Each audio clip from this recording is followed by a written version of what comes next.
성경 말씀 시편 32편입니다. 허물의 사함을 받고 자신의 죄가 가려진 자는 복이 있도다. 마음에 간사함이 없고 하나님께 정죄를 당하지 아니하는 자는 복이 있도다.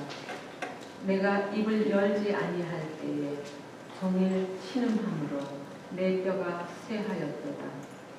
주의 손이 주야로 나를 누르시오니 내 진액이 빠져서 여름 가뭄의 마름같이 되었나이다. 내가 이르기를 내 허물을 여호와께 자복하리라 하고 주께 내 죄를 아르고 내 죄악을 숨기지 아니하였더니 곧 주께서 내 죄악을 사하셨나이다. 이로 말미암아 모든 경건한 자는 주를 만날 기회를 얻어서 주께 기도할지라. 진실로 홍수가 범람할지라도 그에게 미치지 못하리이다. 주는 나의 은신처이오니 환난에서 나를 보호하시고 구원의 노래로 나를 부르시리이다. 내가 내 갈 길을 가르쳐 보이고 너를 주목하여 훈계하리로다. 너희는 무지한 말이나 노새같이 되지 말지어다. 그것들은 재갈과 굴레로 단속하지 아니하면 너희에게 가까이 가지 아니하리로다. 악인에게는 많은 슬픔이 있으나 여호와를 신뢰하는 자에게는 인자하심이 두루리로다. 너의 의인들아 여호와를 기뻐하며 즐거워할지어다. 마음이 정직한 너희들아 다 즐거이 외칠지어다. 저희는 심중에 큰 근심으로 신음하다가 아주 친한 친구나 가족들에게 마음을 털어놓게 되면 마음에 짐을 많이 더는 경험을 하기도 합니다. 제자훈련 받을 때 소그룹의 5가지 치료 요소를 외웠던 기억이 납니다. 앞글자를 따서 일인금오가라고 하는데 무엇인지 혹시 추측이 갑니까? 일반화의 원칙, 인간 상호간의 학습, 그룹의 자신, 애착심, 모방, 그리고 끝에 카타르시스라는 5가지 소그룹에서의 치료 요소입니다. 저를 제자훈련을 시키셨던 저희 목사님이 아주 구호를 좋아하셔서 많은 구호들을 만드셨는데 그 중에 하나가 바로 이 구호였던 것으로 기억을 합니다. 그 중에서 소그룹에서 자신의 어려움이나 고민을 다른 형제 자매들에게 털어놓음으로써 마음의 짐을 덜고 마음의 평안을 얻는 것을 우리가 카타르시스라고 합니다. 실제적으로 심리 치료에서도 많이 사용을 합니다. 우리가 카운슬을 만나서 가서 얘기를 함으로써 짐을 더는 경험을 많이 합니다.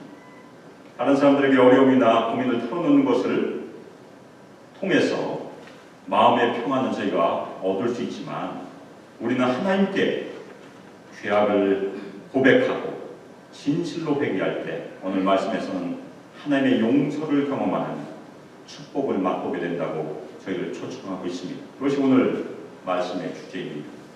오늘 시편 말씀은 우리 마음의 죄악을 하나님께 토해놓는 고백과 회개의 축복에 대해서 말씀하고 있습니다. 오늘 말씀을 통해서 고백과 회개로 나아갈 때 하나님께서 우리의 죄를 용서하시고 우리 마음에 부어주시는 진정한 자유와 변화의 축복들을 다들 붙잡으시길 바랍니다. 오늘 시편은 시편 1편과 동일하게 시작을 합니다. 복이 있도다 라는 그런 외침으로 시작을 하고 있습니다. 물론 우리 성경은 복이 있도다가 맨 끝에 있지만 원어는 맨 처음에 나옵니다. 1절을 원의 순서를 반영해서 다시 한번 배열을 한다면 이렇게 말씀드릴 수 있습니다. 복이 있도다 허물의 사함을 받고 자신의 죄가 가려진 이여 라는 그런 순서로 되어 있습니다. 그러면 어떤 사람이 복이 있습니까? 그래서 1절에서 보면 허물의 사함을 받은 자 그리고 자신의 죄가 가려진 자가 복이 있다고 말씀하고 있습니다. 사실은 2가지 비슷한 표현을 반복함으로 강조하는 저희가 이것을 평행구절이라고 하는데 허물의 사함을 받는 것과 자신의 죄가 가리는 것은 사실은 똑같은 말입니다.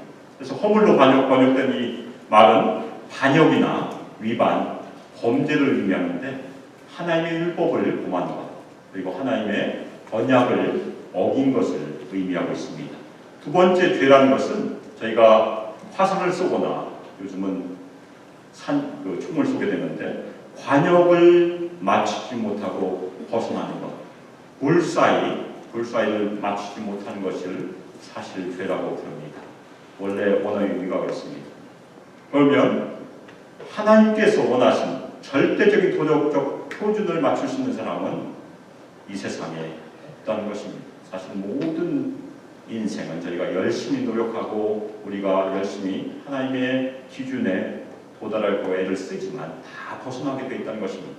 그래서 사도 바울은 이 땅에 의인은 하나도 없다, 그렇게 선포하고 있는 것입니다.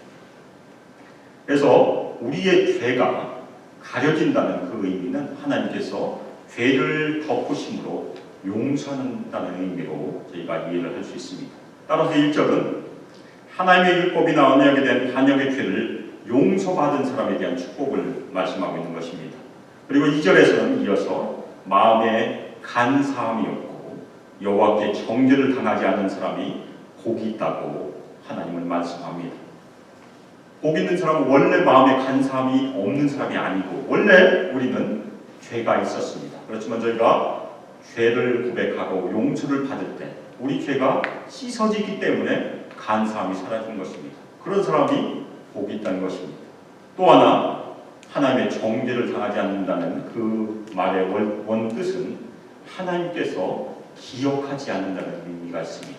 하나님께서는 기록장부가 있습니다. 우리가 이 땅에서 하는 모든 일들을 하나님께서 기록하시는데 우리가 그 잘못을 회개하는 순간 하나님께서는 자신의 기록장부에서 그것을 다 지워버리고 그리고 하나님의 기억 속에서 지워버린다는 것입니다. 인간들은 그렇지 않습니다. 저희가 다른 사람이 저에게 무슨 잘못을 했을 때 제가 용서해 줄 수 있지만 우리 기억에서 지우기는 어렵습니다. 부부싸움을 하다가 기억력이 좋은 배우자를 이길 수 없다는 얘기가 있습니다. 왜냐하면 10년 전부터 잘못한 것을 다 열거할 수 있으니까. 그래서 기억력이 좋은 사람이랑 절대 싸우지 말라는 건 얘기가 있습니다. 그렇지만 하나님은 당연히 모든 것을 다 아십니다. 전지전능하시지만 하나님께서 약속하신 것이 무엇입니까? 우리가 우리의 죄를 회개하면 하나님께서 용서하시면 하나님께서 의도적으로 자신의 기록장부에서 모든 죄를 화이트로 지워버리신다는 것입니다. 기억하지 않는다는 것입니다. 그것이 정죄를 당하지 않는다는 중요한 의미가 거기에 있습니다. 그래서 우리가 하나님께 죄를 고백하고 회개할 때 하나님께서 용서하시고 모든 정죄에서 우리를 자유케 하신 것입니다. 그것이 죄 용서함의 결과로 2절에서 기록되어 있습니다. 그러면 우리는 어떻게 여호와 하나님으로부터 죄의 용서함을 받는 축복, 복이 있도다라는 그 축복을 경험할 수 있을까요? 그것이 오늘 말씀에서 보면 3절에서 5절까지 순서대로 잘 기록이 되어 있습니다. 사실 그 순서를 저희가 따라갈 필요가 있습니다. 첫 번째는 오늘 시편 기자는 죄에 대한 괴로움을 먼저 표현을 하고 있습니다. 시편 기자는 죄를 고백하지 않았을 때의 괴로움을 3절, 4절에서 아주 잘 표현하고 있습니다. 이 괴로움이 너무나 커서 입을 열지 않았을 때 종일 신음하였다고 고백하고 있습니다. 저희도 간혹 잘못을 했을 때 그 잘못을 계속해서 생각하다 보면 마음의 괴로움이 더할 수가 있습니다. 그것 때문에 잠을 자지도 못하고 그럴 때가 있습니다. 그것이 사실은 성령께서 하시는 일 중에 하나입니다. 계속해서 저희 마음에 압박을 해서 결국에는 하나님께 고백하도록 하는 것이 성령께서 하시는 일입니다. 그리고 그 죄의 무게가 너무나 커서 자신의 뼈가 약해지기까지 한다고 그렇게 고백을 하고 있습니다. 저희 중에 그런 죄의 무게를 경험해 보신 적이 얼마나 있는지 잘 모르겠습니다. 그렇지만 성령께서 임하시면 저희가 그런 죄의 무게를 느낄 수 있다는 것입니다. 하나님께서는 예수를 믿지 않는 사람들에게도 자신의 잘못을 느낄 수 있는 그런 마음을 주셨습니다. 그것을 저희가 양심이라고 부릅니다. 세상 사람도 잘못을 깨닫습니다. 그래서 사도 바울은 로마서 2장 15절에서 하나님을 알지 못하는 이방인들은 양심이 증거가 되어 자신의 행동을 판단한다고 얘기하고 있습니다. 세상 사람들도 양심으로 말미암아 자신의 행동을 잘 살 수 있는 그런 일반적인 은혜를 이미 하나님께서 주신 것입니다. 그러나 양심의 기능이 마비되면 어떻게 됩니까? 여러 가지 많은 반사회적인 범죄들이 일어나게 됩니다. 저희가 그것을 신문 지상을 통해서나 매체를 통해서 많이 보게 됩니다. 최근에 제가 TV 프로그램에서 보이스피싱 범죄에 대해서 본 적이 있었습니다. 근데 한국의 청년 실업이 문제가 되지 않습니까? 많은 청년들이 잡을 그 직장을 구하지 못하기 때문에 이 많은 청년들이 중국으로 간다고 합니다. 중국으로 가서 한국에서 하면 잡히니까 중국에서 전화로 한국으로 보이스피싱을 하는데 그것이 그냥 아마추어 수준이 아니고 그 사람들이 받는 그 훈련은 엄청난 훈련을 받습니다. 대본을 만들어서 그 대본을 달달달 외우는데 많은 숫자들이 거기 나열이 되고 심지어는 은행 전문가조차도 표를 내주고 심지어는 심리학 전문가조차도 그 사람들이 쓰는 심리학적인 방법을 아주 칭찬할 정도로 대단한 방법을 쓰고 있습니다. 그래서 보이스피싱을 피하는 좋은 방법은 딱 한 가지밖에 없다고 합니다. 전화를 받는 순간 바로 끊어야 된다고 합니다. 왜냐하면 전화를 받고 얘기하는 순간 걸려듣게 돼 있다고 합니다. 그 정도 훈련을 받는다고 합니다. 그들은 이 젊은 사람들은 돈을 쉽게 벌려는 욕망으로 중국에 와서 다른 사람들의 돈을 빼앗는 범죄, 반사회적인 범죄를 저지르고 있는 것입니다. 돈을 빼앗긴 사람들은 어떻습니까? 오랫동안 피땀 흘려서 번 돈을 자신의 결혼 자금을 위해서 번 돈을 하루아침에 사기당해서 빼앗겨 심지어는 자살까지 하는 일들이 생기고 정신병을 입거나 파산하고 여러 가지 일들을 경험하게 됩니다. 이 보이스피싱이라는 것은 자신이 정당한 노동으로 돈을 벌려는 대신에 다른 사람이 피땀 흘려 번 돈을 일순간에 빼앗으려는 양심의 기능이 마비된 반사회적인 범죄 중에 하나일 뿐입니다. 많은 반사회적인 범죄들이 있습니다. 그것이 바로 양심의 기능이 마비될 때 일어납니다. 예수를 믿는 저희들에게도 양심이 당연히 기능을 합니다. 그러나 우리에게는 양심보다 더 큰 법이 있습니다. 그것이 무엇입니까? 성령의 법입니다. 성령께서는 우리들의 마음을 감찰하시고 우리들이 하나님께 범죄한 것을 깨닫게 하시는 것이 요한복음에서 성령께서 이 땅에 오시면 우리의 죄를 정죄하신다는 그 기능으로 저에게 임하십니다. 지금도 그렇게 하십니다. 따라서 저희 성도들이 열심히 애를 써야 되는 것은 성령님의 인도하심 아래, 성령님의 법 아래 있기를 힘써야 하는 것입니다. 이것을 저희가 성령 충만이라고 부릅니다. 성령 충만을 저희가 갑자기 마음이 뜨거워지고 고양되는 것으로만 이해할 필요는 없습니다.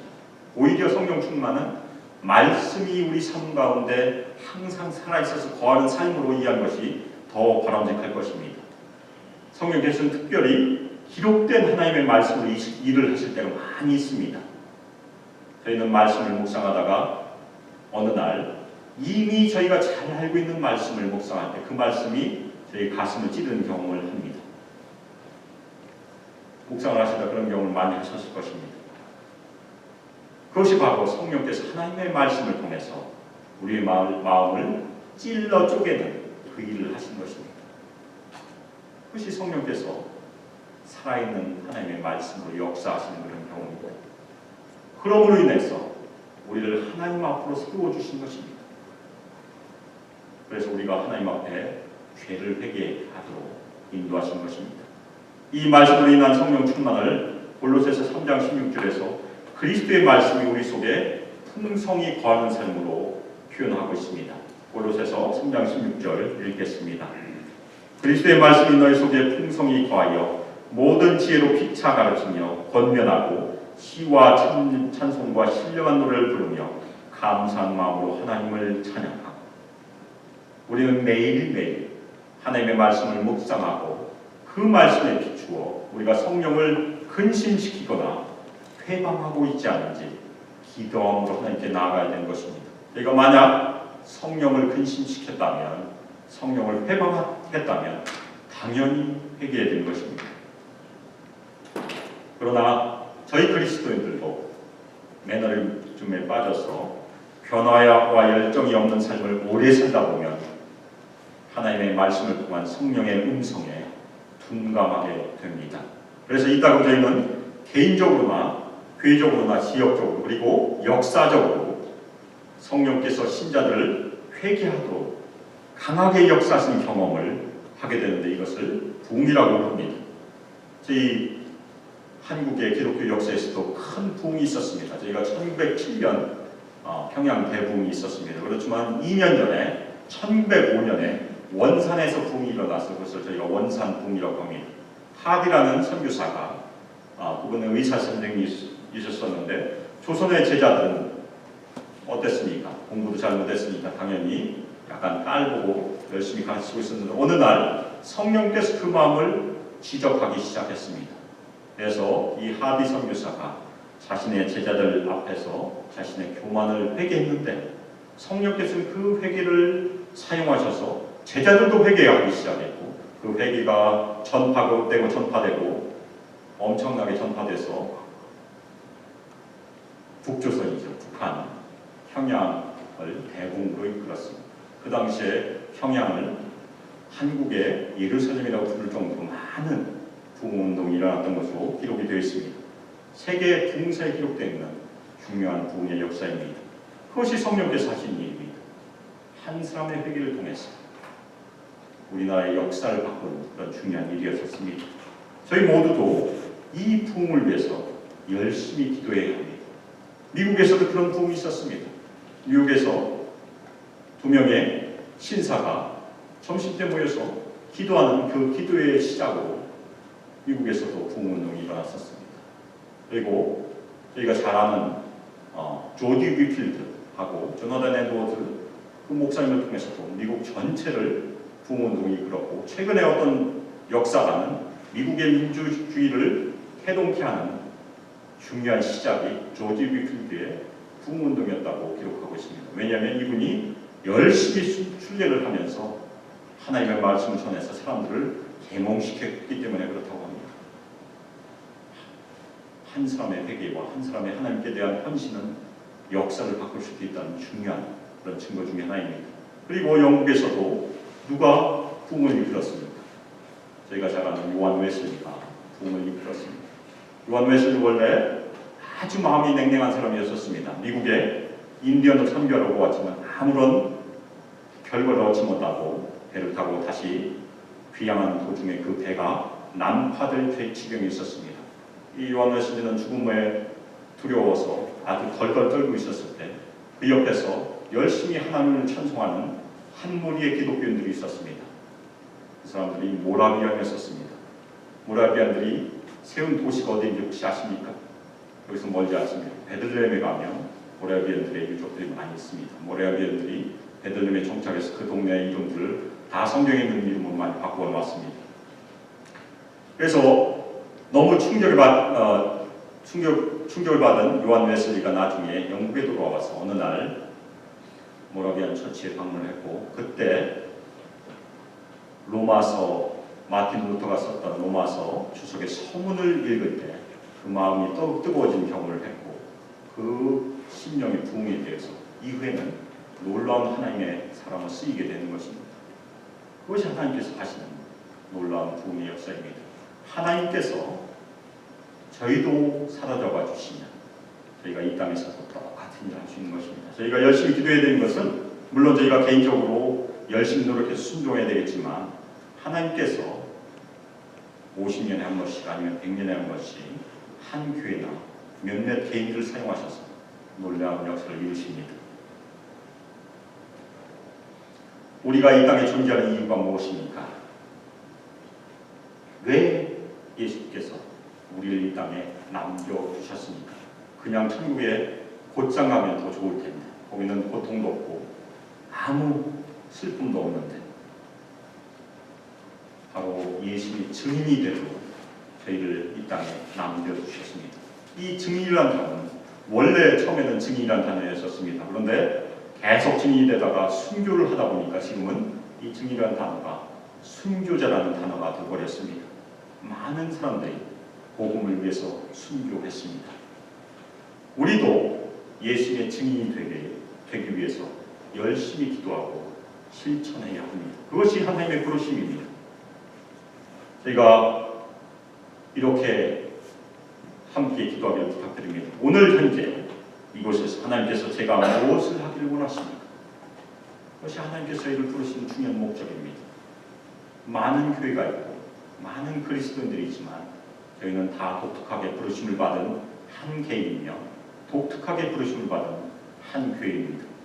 또한 교회적으로도 오늘 현재 이곳에서 하나님께서 소망교회가 무엇을 하기를 원하십니까? 지속적으로 기도해야 합니다. 두 번째가 사실은 저희가 부르는 교회 비전입니다. 왜 소망교회가 이 땅에서 존재해야 됩니까? 우리가 그것을 위해서 열심히 기도해야 됩니다. 이곳에 많은 한인교회들이 있습니다. 그렇지만 하나님께서 뜻을 두셔서 소망교회를 세우신 이유가 있다는 것이 저희가 꼭 기도해야 되는 중요한 기도 제목입니다. 우리는 얼마나 우리의 죄의 무게를 느끼고 살고 있는지 궁금합니다. 저희가 둔감할 때가 많이 있습니다. 그렇지만 저희가 기도해야 될 것은 우리가 품고 있는 죄악들이나 성령께서 기뻐하지 아니하시는 그런 생각들이나 나쁜 습관들에 대해서 민감하게 기도해야 되는 것입니다. 이 시편 기자처럼 신음하고 뼈가 쇠하기까지 느낄 수 있다면 당연히 회개할 것입니다. 회개하지 않는 심령의 고통은 점점 더 심해가고 있습니다. 회개하지 않는 심령에 대해 하나님의 손이 계속해서 이 시편 기자를 압박하고 목을 누르고 있는 것처럼 표현하고 있습니다. 그래서 회개하지 않는 그 고통으로 인해서 자신의 진액이 다 빠졌다고, 자신의 기운이 다 쇠했다고 이렇게 고백을 하고 있습니다. 이 진액이 다 빠졌다. 저희 말에서도 뭐라고 표현합니까? 너무나 힘들면 진이 다 빠졌다고 저희도 표현하고 있습니다. 똑같은 표현입니다. 너무나 죄 때문에 고민하다 보니까 기운이 다 빠진 상태로 고백을 하고 있습니다. 그것이 죄의 근심에 대한 그런 단계입니다. 우리가 죄에 대해서 깊이 생각하고 근심할 때 고백으로 나갈 수 있는 것이고 회개로 나갈 수 있는 것입니다. 저희가 죄에 대해서 심각하게 느끼지 않는데 저희가 고백하는 것은 당연히 입술만의 고백이 될 것입니다. 두 번째는 성도들이 하나님께 죄를 자복하는 단계입니다. 죄에 대해서 심각함을 느꼈다면 당연히 하나님께 고백을 해야 됩니다. 이 말씀에 대해서 요한일서 1장 9절에서 하나님은 우리가 하나님 앞에서 우리 죄를 시인하여 하나님과의 본래 관계를 유지하기를 매우 원하신다고 기록하고 있습니다. 요한일서 1장 9절입니다. 만일 우리가 우리 죄를 자백하면 그는 미쁘시고 의로우사 우리 죄를 사하시며 우리를 모든 불의에서 깨끗하게 하실 것이요. 특별히 요한일서 1장 9절에서 자백하다는 말, 이 말은 법정에서 사용하는 그런 용어였다고 합니다. 판사가 하는 말대로 그대로 따라서 하다, 같은 말을 하다라는 그런 의미입니다.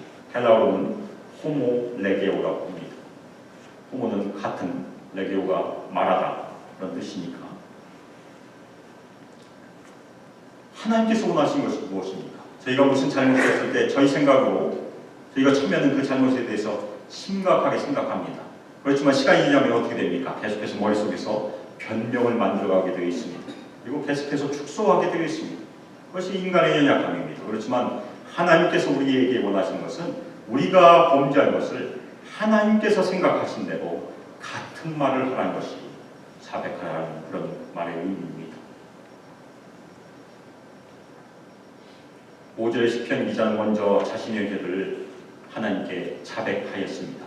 하나님께서 생각하신 하나님의 기준대로 고백하고 주님께 나아갑니다. 그리고 자신의 죄를 하나님께 말씀드리고 그 죄악을 숨기지 않았습니다. 이것이 고백의 단계, 자백의 단계입니다. 그 다음 단계는 무엇입니까? 하나님께서는 그 고백을 받으시고 회개를 받으시고 죄악을 용서하십니다. 그것이 용서의 축복입니다. 하나님의 용서는 마음 깊숙이 죄악의 고통을 시기 느끼고 하나님께 간절함으로 고백으로 나아갔을 때 경험하는 것입니다. 입술만의 자백은 하나님께서 기뻐하지 아니하시며 받지 아니하십니다. 요한일서 1장 9절에 약속하신 것처럼 우리가 죄를 진심으로 느끼고 자백하고 회개할 때 하나님께서는 우리 죄를 용서하십니다. 하나님의 약속입니다. 우리는 하나님께 진심으로 회개한 심령으로 늘 채워지기를 기도해야 합니다. 우리 마음이 부드러워지기를 기도해야 됩니다. 우리 마음이 부드러워져야 회개도 쉽게 할 수 있습니다. 마음이 굳어지면 그것을 강팍해진다고 성경에서 어려운 단어를 씁니다. 마음이 굳어질 수 있습니다. 굳어지면 절대 회개하기 어렵습니다. 이런 상태를 성경에서 기도제를 특별히 뭐라고 표현합니까? 양심에 화인 맞았다고 표현합니다. 그런 경우는 히브리서의 6장에 있는 것처럼 하나님의 은혜로 다시 한번 비침을 받지 못하는 그런 상태가 될 수도 있는 것입니다. 그래서 저희가 늘 하나님 앞에서 마음을 부드럽게 하기를 애써야 되는 것입니다. 저희가 하나님의 용서를 다 체험했다면 그 다음 단계가 무엇이겠습니까?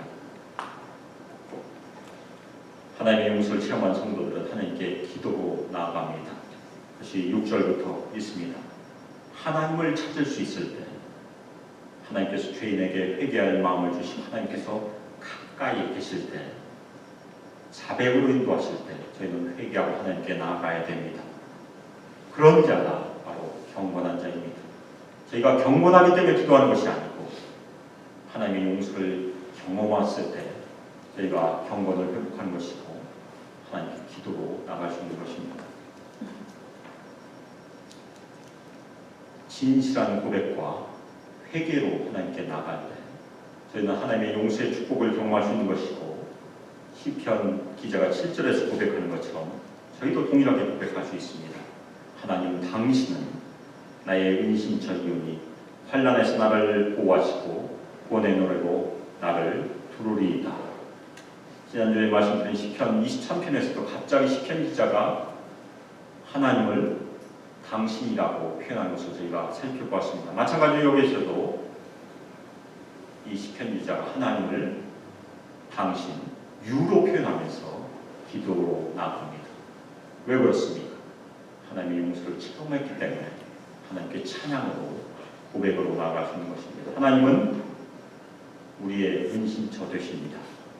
그리고 우리를 환난에서 보호하시고 구원의 노래로 우리를 지켜주시는 그런 분이십니다. 저희 모두가 회개하고 예수님을 구원자로 믿을 때 하나님께서는 오늘 시편 기자가 고백했던 그 축복을 저희 모두에게 이미 부어주셨습니다. 하나님 우리의 은신처 되시며 우리의 보호자 되시며 우리의 구원자 되신 축복이 우리에게 이미 있습니다. 우리가 예수님을 믿을 때 성령께서 이미 우리 안에 와 계시고 다시 떠나지 않아야 하십니다. 그렇지만 저희가 하나님께 죄악을 범하면 하나님께서는 얼굴을 숨기시고 우리를 듣지 아니하시고 성령께서는 일을 하지 아니하십니다. 그것이 저희가 매일매일 우리 삶을 갱신해야 되는 중요한 이유입니다. 매일매일의 삶 가운데 하나님의 보호하심에 축복을 받는 비결이 바로 오늘 말씀에 나와 있습니다. 저희가 이미 구원받았고 우리 구원은 우리가 예수를 부인하기 전에는 절대 사라지지 않습니다. 그렇지만 우리가 매일매일 하나님의 축복은 경험하지 못할 수도 있다는 것입니다. 왜 그렇습니까?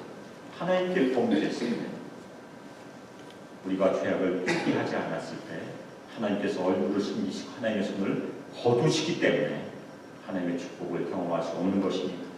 그래서 우리가 매일매일 우리 삶 가운데 해야 되는 중요한 일은 우리 죄를 회복하고 회개하는 일입니다. 그러면 하나님께서는 우리의 은신처 되시며 우리의 보호자 되시며 구원자 되신 그 축복을 계속해서 갱신해 주신 것입니다. 언약을 갱신하신 것입니다. 그것이 매일매일 새롭게 되는 자비와 긍휼로 이해할 수 있는 것입니다. 우리 모두 늘 마음을 부드럽게 하기를 예수님의 이름으로 부탁합니다. 그리고 고백과 회개로 하나님께 매일매일 진심으로 나가시기를 예수님의 이름으로 축복하며 기도합니다. 여기서 끝나면 저희는 이기적인 신자가 됩니다. 나 혼자만 예수님의 구원을 경험하고 하나님의 축복을 경험한 이기적인 신자. 그렇지만 이 시편 기자는 이기적인 성도가 아니었습니다. 끝으로 이 용서를 체험한 하나님의 성도는 다른 성도들을 하나님의 용서의 축복으로 초청합니다. 저희도 마찬가지입니다. 저희가 12월 2일부터 4일까지 부흥회를 앞두고 있는데 저희가 이미 하나님의 은혜를 체험하고 오늘까지 하나님의 은혜 가운데 살아왔습니다.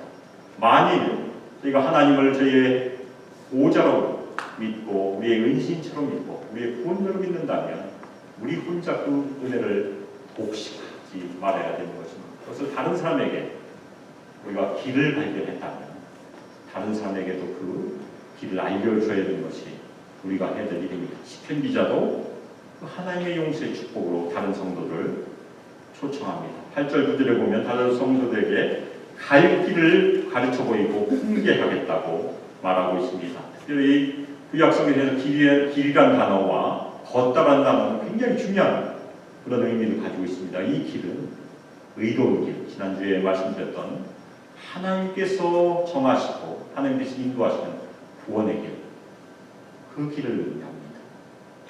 바로 우리가 해야 될 일도 다른 사람에게 예수를 믿다가 상처받아서 교회로부터 멀리 떠나서 아직도 숨어있는 그 사람들에게 저희가 길을 다시 한번 알려주고 그리고 아예 길을 아직도 알지 못하고 잃어버린 영혼들에게 방황 잃어버린 영혼들에게 저희가 길을 알려주는 것이 저희가 해야 될 중요한 책임입니다. 그래서 오늘 말씀을 보면 재갈과 굴레로 단속해야 말을 듣는 어리석은 말이나 노새처럼 행동하지 말라. 말이나 노새는 재갈이 없으면 제 마음대로 행동합니다. 그래서 오늘 하나님의 말씀은 저희가 쓸데없는 고집 부리지 말고 교만 떨지 말고 하나님께서 가까이 계실 때 하나님께서 들으실 때 마음을 부드럽게 여 죄를 고백하고 회개함으로 하나님께 나아가는 그런 요청입니다. 그리고 우리가 부흥회에 초청할 때 그렇게 말씀해 주시기 바랍니다. 쓸데없이 고집 부리지 말고 좋은 말 할 때 순순히 나오라고 그렇게 말씀하시면 더 잘 들지도 모르고 그리고 교만 떨지 말고 하나님께서는 저희를 그렇게 초청하십니다. 여기서 중요한 것이 무엇입니까? 항상 순서가 중요합니다. 우리가 먼저 변화되어야 다른 사람에게 변화를 얘기할 수 있는 것이 중요한 순서입니다. 우리 마음은 전쟁터인데 다른 사람에게 평안을 아무리 얘기해봤자 씨가 안 먹힐 것입니다. 그래서 우리가 이 순서, 본인이 죄를 깊이 깨닫고 고백하고 회개함으로 하나님께 나아가서 용서의 그 축복을 경험할 때 그 다음에 다른 사람에게 그 축복을 얘기해 줄 수 있는 것입니다. 제가 목회자로서 가지고 있는 비전 중에 하나, 열심히 기도한 제목 중에 하나는 그리스도인으로서 삶의 변화입니다. 제가 예수 믿은 후에 계속해서 그렇게 기도하고 애를 쓰고 있습니다.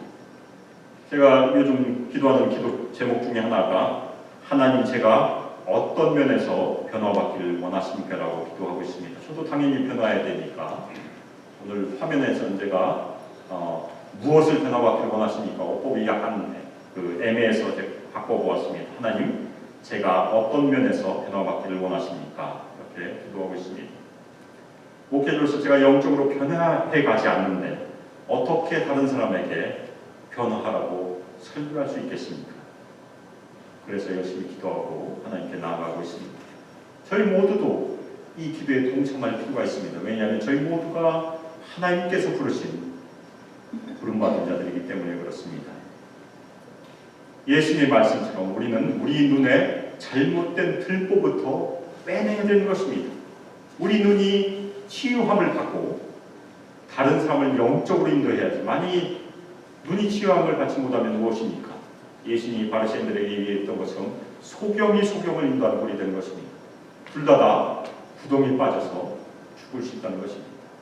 그래서 저희가 노력해야 될 것, 기도해야 될 것은 우리가 먼저 우리의 들보를 빼기 위해서 열심히 기도해야 되는 것입니다. 그 다음에 다른 사람들에게 평안을 전해주는 것이고 복음을 전해주는 것입니다. 시편 기자는 성도들에게 하나님의 인자하심 안에서 기쁨을 찾을 것을 10절, 11절에 권면하고 있습니다. 회개하지 않는 악인들에게는 하나님의 정죄와 심판으로 인한 많은 슬픔이 있을 것입니다.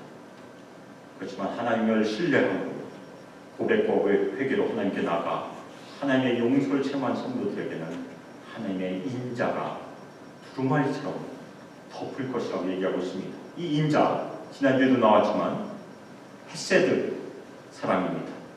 하나님의 언약 안에서 예수님께서 피로 세우신 새 언약 안에서 사랑으로 저희를 감싸주시는, 그 사랑으로 저희를 감싸주신다는 그런 중요한 약속입니다. 그래서 시편 기자는 의인들에게 여호와를 기뻐하라, 즐거워하고 권면하고 있습니다. 마음이 정직한 성도들에게 다 즐거이 외치라 권면합니다. 의인과 마음이 정직한 자는 똑같은 말입니다. 그렇지만 원래 의인이었기 때문에 그렇다는 것이 아니고 하나님께 고백과 회개로 나아가서 하나님의 용서의 축복을 경험한 성도들이 의인인 것이고 마음이 정직한 자가 되는 것입니다. 우리가 용서를 체험할 때 우리 마음은 청결한 마음이 될 것이고, 그 다음에 예수님의 약속이 무엇입니까? 우리는 하나님을 볼 수가 있는 것입니다. 팔복의 말씀에서 마음의 청결한 자는 하나님을 볼 수가 있다고 했습니다. 야고보서 5장 16절에 의인의 간구는 많은 응답을 받는다고 기도 응답에 대해서 말씀하고 있습니다. 야고보서 5장 16절입니다. 그러므로 너희 죄를 서로 고백하며 병이 낫기를 위하여 서로 기도하라. 의인의 간구는 역사하는 힘이 큼이니라. 기도의 능력이 바로 이 말씀에 잘 기록이 되어 있습니다. 그런데 의인은 원래 의로운 사람을 뜻하지 않고 이 말씀대로 저희가 그대로 적용하면 무엇입니까? 죄를 서로 고백함으로 회개한 사람이 의인이라는 것입니다. 우리가 마음의 죄를 씻었을 때 마음이 정직해지는 것이고 의인이 된 것입니다. 우리가 기도의 능력을 체험할 수 있는 좋은 비결이 무엇입니까? 죄를 고백하고 회개함으로 나가서 하나님의 용서의 축복을 경험할 때 하나님께서 우리 기도를 들어주십니다. 그리고 우리 교회에서, 공동체에서 기도의 능력, 하나님의 능력을 함께 체험할 수 있는 비결은 또한 무엇입니까? 서로 죄를 고백함으로 하나님께 함께 나아가는 것입니다. 그것이 이 한 절에 다 기록이 되어 있습니다. 요한 사도는 요한 3장 2절에서 사랑하는 자여 내 영혼이 잘됨 같이 내가 범사에 잘되고 강건하기를 내가 간구하노라 축복을 하고 있습니다. 중요한 축도의 내용 중에 하나입니다. 그런데 영혼이 잘되는 길이 무엇입니까? 오늘 말씀과 연결하면 어떻게 됩니까? 영혼이 잘된다는 것은 우리가 죄를 깊이 깨닫고 부드러운 마음으로 하나님께 나가가 고백하고 회개함으로 죄 용서의 축복을 받는 것이 바로 영혼이 잘된다는, 영혼이 잘되는 길이라는 것입니다. 우리가 예수님을 믿는 순간 우리를 사망이라는 영원한 심판으로 이끄는 죄의 책임, 죄책은 다 사라졌습니다. 다시 그것 때문에 우리는 심판받지 않습니다. 그러나 우리 그리스도인들도 우리 안에 죄성은 남아있습니다. 그 죄성과 이 땅에 있는 동안 끊임없이 영적인 전쟁을 치러야 합니다. 그래서 그리스도인들의 변화된 삶, 우리가 성화의 과정이라고 부르는 그 변화된 삶은 우리 안에 있는 죄성을 슬퍼하며 그리고 미워하며 죽여가는 그런 과정입니다. 그래서 청교도들은 죄를 죽이라고 이렇게 많이 가르쳤습니다.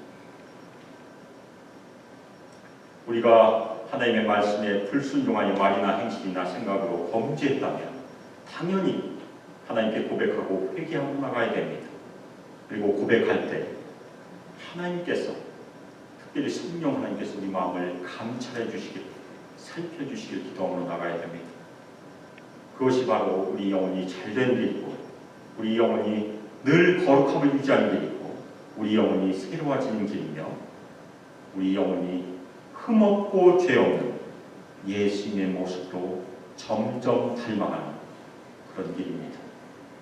그래서 우리가 예수님을 볼 때 얼굴과 얼굴을 마주볼 때 그와 같이 변화될 줄 저희가 믿는 것입니다. 사랑하는 수목교회 성도 여러분, 우리 안에 있는 죄성에 대해서 성령께서 민감한 마음을 주시기를 기도합니다. 특별히 우리 개인뿐만 아니라 우리 공동체를 해치는 숨겨진 죄악이 있다면 하나님께 고백하고 회개하기를 애쓰십시다. 그리고 우리 모두 고백과 회개를 통해서 하나님의 용서와 인자하심을 깊이 체험하시기를 기도드립니다. 우리 모두 성령께서 이끄신 고백과 회개를 통해서 마음에 참 자유를 누리시기를 축복합니다. 그리고 그것을 통해서 우리의 삶이 예수님 닮은 모습으로 변화된 축복이 우리 모두에게 넘치기를 예수 그리스도의 이름으로 축복하며 기도합니다. 시간 합심해서 기도하겠습니다. 특별히 예수님께서 우리의 모든 죄를 이미 다 지시고 저희 모두를 구원하셔서 오늘까지 이끄셨습니다. 그것을 감사하고 저희가 매일매일 살면서 우리가 반복적으로 짓는 그런 여러 가지 죄악들 저희가 슬퍼하고 미워하고 그 죄악들 죽여감으로 계속해서 예수님을 닮은 모습으로 변화되어 갈 수 있도록 저희 모두를 위해서 그리고 우리 교회를 위해서 합심해서 기도하겠습니다. 사랑하는 하나님 아버지, 저희가 하나님을 사랑한다 하지만 얼마나 저희 사랑이 보잘것없는지 이 시간 고백하며 주께 나갑니다. 하나님께서 저희 입술의 고백과 저희 마음의 믿음을 주님께서 기뻐 받아주시며 저희 예수 그리스도의 보혈의 은총으로 저희 모두를 구원하여 주시고 하나님의 은신처로 저희를 지켜주시며 하나님께서 친히 보호자가 되시며 저희의 구원자가 되셨음을 이 시간 감사함으로 주님께 나갑니다. 저희가 이 땅에 살면서 매일매일 그 구원의 은총을 감사하도록 저희 모두를 축복하여 주시고 그 구원의 감격이 구원의 기쁨이 저희 삶을 이끌도록 저희를 축복하여 주시길 간절히 기도합니다. 저희 이민 생활에서 여러 가지 재정적인 어려움이나 여러 가지 건강의 어려움이나 삶의 어려움이 있고 자녀들의 어려움도 있습니다. 주님께서 저희들의 어려움을 굽어 살피시고 친히 함께해 주셔서 그 어려움 가운데 저희가 용기를 잃지 않게 주님께서 축복하여 주시고 그 어려움을 예수 그리스도의 십자가의 능력으로 이겨나가도록 축복하여 주실 시간 간절히 기도합니다. 그러므로 저희 영혼이 회복되며 저희가 강건해지며 저희가 하는 모든 일에서 하나님의 놀라운 은혜가 함께하길 기도합니다. 이젠 주 예수 그리스도의 은혜와 하나님의 사랑과 성령 하나님의 감화와 감동 안에서 매일매일 죄를 깊이 깨닫고 죄에 대해서 민감하게 주님께 나아가서 저희 죄를 고백하고 회개함으로 하나님의 용서의 축복을 경험하기를 소망하는 저희 수망교회 성도들 위해 하나님의 아들과 딸들 위해 함께하기를 주 예수 그리스도의 이름으로 축복하며 기도합니다. 아멘.